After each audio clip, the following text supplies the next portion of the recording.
kes STD naik setiap tahun sebenarnya bagus. Kontradik kan? Tapi kenapa sebenarnya bagus? Jom aku share. Tapi sebelum kita borak pasal tu, aku nak cerita sedikit sebanyak sejarah STD ni lah. Sebenarnya STD ni dah ada lama, dari zaman Tok Kadok lagi, Christopher Columbus semua tu. So dulu, sebelum ada antibiotik, sebelum ada rawatan macam sekarang ni, siapa-siapa yang dapat STD, contoh sifilis, confirm. Tempah keranda, confirm meninggal. Sebab apa? Sebab tak ada rawatan. Tapi sekarang dah berbeza. So back to the main point tadi, kenapa kes meningkat?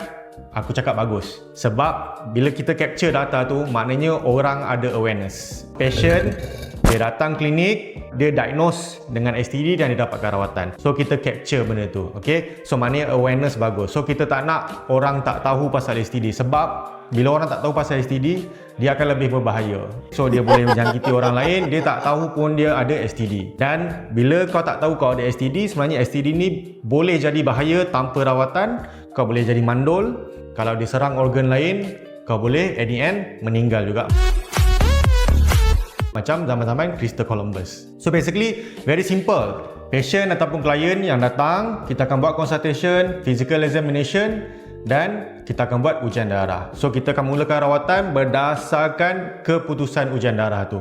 So sebenarnya STD ni dia treatable kalau kita ikut cara kerja ataupun protokol yang memang dah sedia ada. Cuma kadang-kadang ada orang dia malu ataupun dia tak aware yang dia ada simptom STD. So if you guys kat luar sana ada ciri-ciri ataupun simptom STD atau ragu-ragu tak sure ni STD ke just jangkitan kuman biasa ke, boleh datang ke SIS Clinic, boleh klik link di bawah untuk tahu info lanjut tentang STD. Like, follow dan share untuk info lanjut berkaitan masalah kesihatan lelaki.